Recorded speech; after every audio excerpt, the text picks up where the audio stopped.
Pretty dark history. Inbreeding, artificial insemination attempts, the questionable past of doing whatever it takes to keep elephants at the Oregon Zoo. Now, elephants can be big business for zoos all across the country, not just here in Oregon. And that's true, though, for the Oregon Zoo. But at what cost to the elephants? Our KOIN 6 investigator Carla Castaño is really taking a hard look at that, what's being called a checkered past, through the eyes of a former zoo worker, Carla. Yeah, and that worker is Phil Pruitt. After 27 years on the job at the Oregon Zoo, Pruitt knows what he's talking about when it comes to handling elephants in captivity. It's tough work, and some zoos just aren't up to the task. So it's no wonder that since the 1990s, I found a dozen zoos across the country have closed their elephant exhibits, with another 3 planning to do the same. Those zoos that plan to stay open, like the Oregon Zoo, will always need elephants, and that takes breeding. Tonight in our KOIN 6 investigation, the price these animals have paid to keep the Oregon Zoo thriving.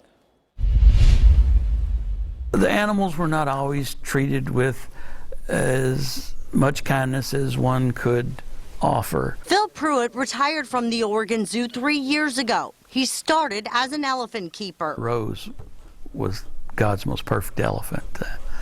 I'm almost misty-eyed thinking about working with Rose. He also worked as a rover, doing whatever he was needed to do at the zoo. Also as an Africa keeper and as a night keeper, moving the elephants and feeding them. I'm still getting chills about when on the night shift, the night keeper would come down, and on some occasions in the wintertime, you would have 3 bulls in the back 4 rooms. Pruitt says not all elephants are easy to handle. Adult male elephants are a force of nature. Animals, he tells me, the Oregon Zoo wants to desperately breed. We're dedicated to growing our matriarchal herds. I dug through documents detailing a history of artificial insemination efforts, inbreeding, and crossbreeding subspecies. According to this document from 2011, the Oregon Zoo had plans to breed Chendra and Tusco.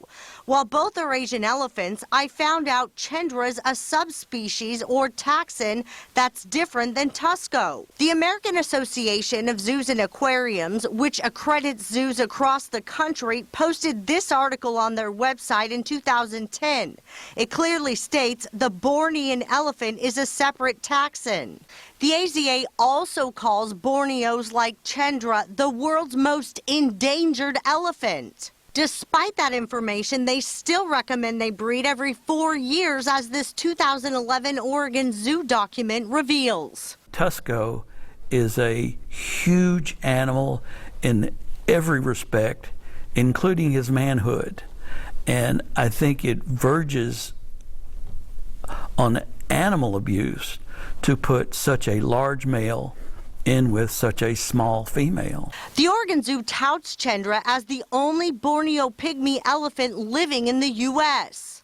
Their website lists Tusco at 13,300 pounds.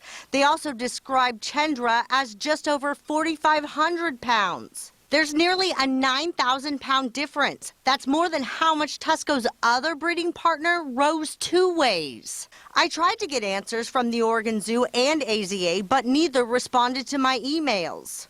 I contacted Dr. Robert Hilsenroth, the executive director of the American Association of Veterinarians, who tells me breeding Chendra and Tusco is a bad idea. It would be detrimental, and it wouldn't contribute to the sustainability of our elephant population. The AZA keeps a list of all the 750 or so elephants ever known in the U.S. and parts of Canada. It's called the Stud Book, and after several hours reviewing it, I found a pattern of inbreeding at the Oregon Zoo. It was some 30 years ago, and most of the offspring died shortly after birth. There is a much higher risk of genetic defects. And some of these are fatal defects, some of them they can live with, some of them are just cosmetic. Each elephant in the stud book is given a number. Then there are a set of 2 other numbers in the center of each listing.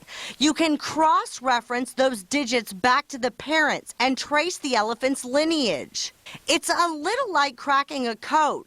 Zoo Watch, a nonprofit animal group, says it's meant to be that way. I don't think they want the average person, and particularly not an investigative reporter, to be able to easily digest the information.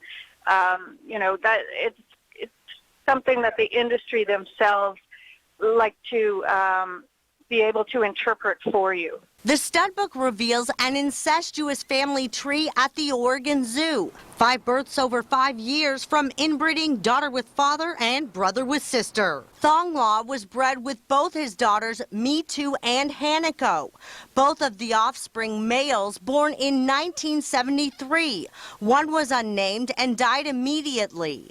The other was called Stretch. I couldn't track him. It only lists a transfer to Florida. I checked zoos and circuses all over with no luck. The official word from the Oregon Zoo spokesman, I have no information on Stretch. Names change. Yeah. For one reason or another. Pruitt started after the inbreeding stopped. He told me those inside the Oregon Zoo elephant circle knew about it. They just kind of inwardly, in-house admitted that it's a bad idea. Yeah. But we don't do that anymore. I also discovered Packy was inbred with his sister Hanako, resulting in the 1976 birth of an unnamed calf who died less than a month later. Then again in 1978, a female calf named Sumek was born but died just a month later. The zoo was successful in its inbreeding efforts with Packy and his other sister, Me Too. Kun Chorn was born in 1978 and transferred to Dickerson Park Zoo a couple months before turning 2. He is still alive. The Oregon Zoo would not agree to an interview specifically on the subject of inbreeding, but sent an email which reads in part, "Inbreeding is not something that would be likely to happen in the wild, nor is it something that would happen at the zoo today." Pruitt tells me the zoo was determined to try to grow the elephant herd the entire time he worked there. Did artificial insemination ever take place at the Oregon Zoo? Yes, but no conception ever took place. The zoo spokesman sent an email response saying they don't have much information on artificial insemination attempts, adding, to be clear, this is not to say the zoo is opposed to AI, just that it hasn't been attempted here for many years. Not currently, perhaps, but it was the Holy Grail. According to the AZA's species survival plan given to the Oregon Zoo, it appears artificial insemination will start up again. The chart lists Tusco as available as AI donor. For Samundra, it says to train for AI once age appropriate. I pushed the zoo for more answers about their artificial insemination efforts. They added, on the recommendation of AZA's species survival plan, some of Tusco's semen was sent to other zoos, and semen from all the males has been collected to assist in research projects. I was involved in some of that semen collection. And Pruitt tells me it's a graphic process that's not easy on the elephants. You would stimulate him electrically. Medical records for Packy from 1999 reveal repeated attempts to collect semen from him, many unsuccessful, as he suffers from an ulcer on his head and several foot problems, including lesions. At one point, the staff even tried to take a collection when Packy was, quote, unwilling to move. This, as the zoo tells me, all 28 of the births there have been natural, including the 5 from inbreeding. After almost 3 decades at the Oregon Zoo, Pruitt says he realized there's a big problem with keeping elephants in captivity, even with the new exhibit upgrades. Did it seem like they were suffering? God, yeah.